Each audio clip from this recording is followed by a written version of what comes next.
Folks, hello and welcome to Tavern Chat. I'm your host, Eric Tenkar, your bartender in the OSR. And as you can tell, no virtual green screen, no virtual bar, just a door and a door's window and a wall behind me. I am still up in the Poconos.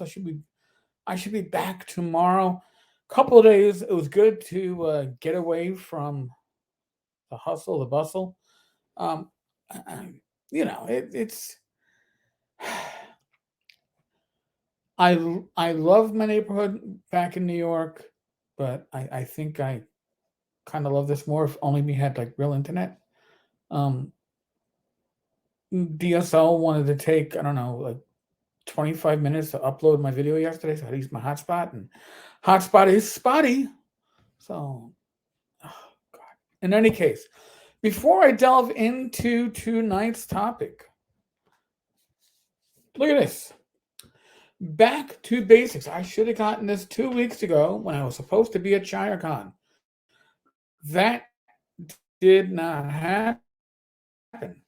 So, simply amazing. This is 10 issues. If it's still in stock, I don't know if it is at Throwaway Games. I backed the Kickstarter for this. Grab it. It is a beautiful piece. I have all the originals, but haven't read them since I actually first got them. And as Rach can attest to, I'm not very organized, so I probably couldn't find half of them if I tried. So it was not easy to just buy the compilation. Great artwork, anyway. So I wanted to throw that out there. So, what are we going to talk about today? Well, keeping your players off balance. And when I say keeping your players off balance, what I mean by that is give them enough so they can make informed decisions, but don't necessarily give them enough so they can make right decisions. You don't give them the full world background. You give them the area where they start, and even that, you're going to have to hold back some details. They should learn stuff through experience, not because you said, hey, here's the Forgotten Realms book, read it, or hey, this is Tenkar's fantasy heartbreaker setting with lots of dwarves and few elves, and here's all the details. You don't want to do that. They didn't even do that with the wilderness, right? The old Judges Guild setting material. You look at that, and it's like this hex has a line or two, or maybe a short paragraph detailing what's in this large hex. It's not detailing stuff. It's that lack of detail that gives you what you need to progress the game. Your players are going to do a great job filling in the blanks for you. Trust me. Keep them off balance. They're going to find ways. They're going to need to find ways. I'm trying to shake this table. I'm like working on it like that, and I think the screen's shaking. They're going to need to find ways to get their footing, and to do that, they're probably going to fill in some blanks that you didn't. And I'm going to advise you take some of their best material that they don't realize they're giving you, and run with it. And it doesn't mean that you use it the way they expect it.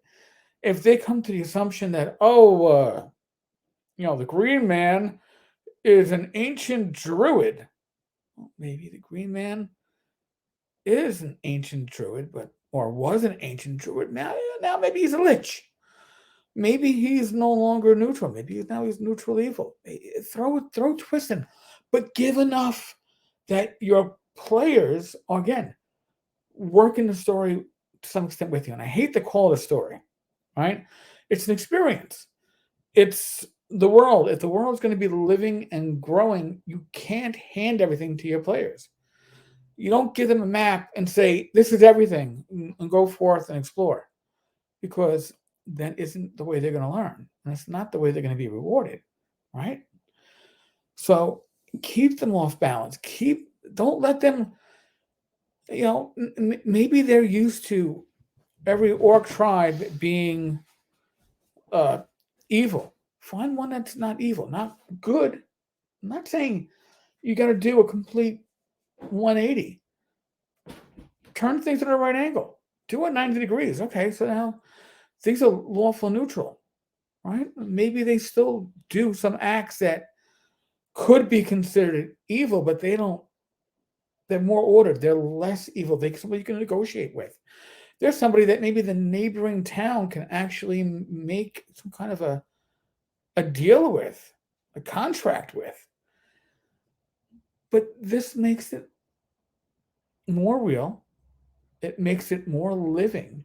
And it keeps your players coming back for more. When they know what's going to happen, then there's no excitement, right?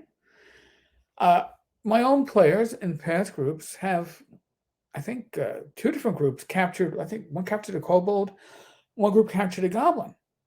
All right, well, you got the runt of the litter in both cases, right? Because these are the ones that were hiding in the back, not fighting. Hiding in the back, not fighting. So maybe they are chaotic neutral, right? Maybe they're lawful neutral. Maybe they're not evil per se. They're definitely not going to be good. If they were good, they probably would have been killed by their brethren. But maybe this is someone that can turn into an NPC for the party, a pack bearer, a torch bearer, right? It isn't what they expect, but you're adding a little bit depth. And now once you've done that, then they don't know what to expect. It's every captive potentially something that we can turn to our benefit, or at the same time, maybe you let loose for somebody you thought was going to be their ally, and they get stabbed in the back. As long as they aren't 100% sure of what's going to come next, you're doing a job and you're doing it well. You don't have to knock them off their feet. You're just going to make sure the ground at their feet is a little unstable. That's all. Folks, like I said, I'm still in the Poconos. I am still relaxing, enjoying myself, recouping, wearing my sort of patchy shirt, and then I'll put it back in storage. But I really, I again, surprised that this shit fits me after 23, 24 years. Never expected that. Folks, we are still in the midst of the world of the pandemic. I ask you, I beg you, use your common sense. All right, really, please. I'm not going to tell you what that entails. All right, just figure it out, use it, protect yourself, your friends, family, your loved ones, healthy and safe. Okay, be safe, be well. God bless each and every one of you. Even those that you go, Tenkar doesn't give a shit about me. You know what? Probably especially you. God bless. Roll your dice, roll them well, and I will be back again tomorrow with Bad Mike talking about God knows what. I don't know if we have a special guest. Tomorrow night, Wednesday. I think that's October 6th. I think today's the 5th. Not wearing my watch. It's charging. 8 p.m. Eastern, 7 p.m. Central. Bad Mike and I will stir some shit. We do it well. All right, folks. On that note, I will catch you all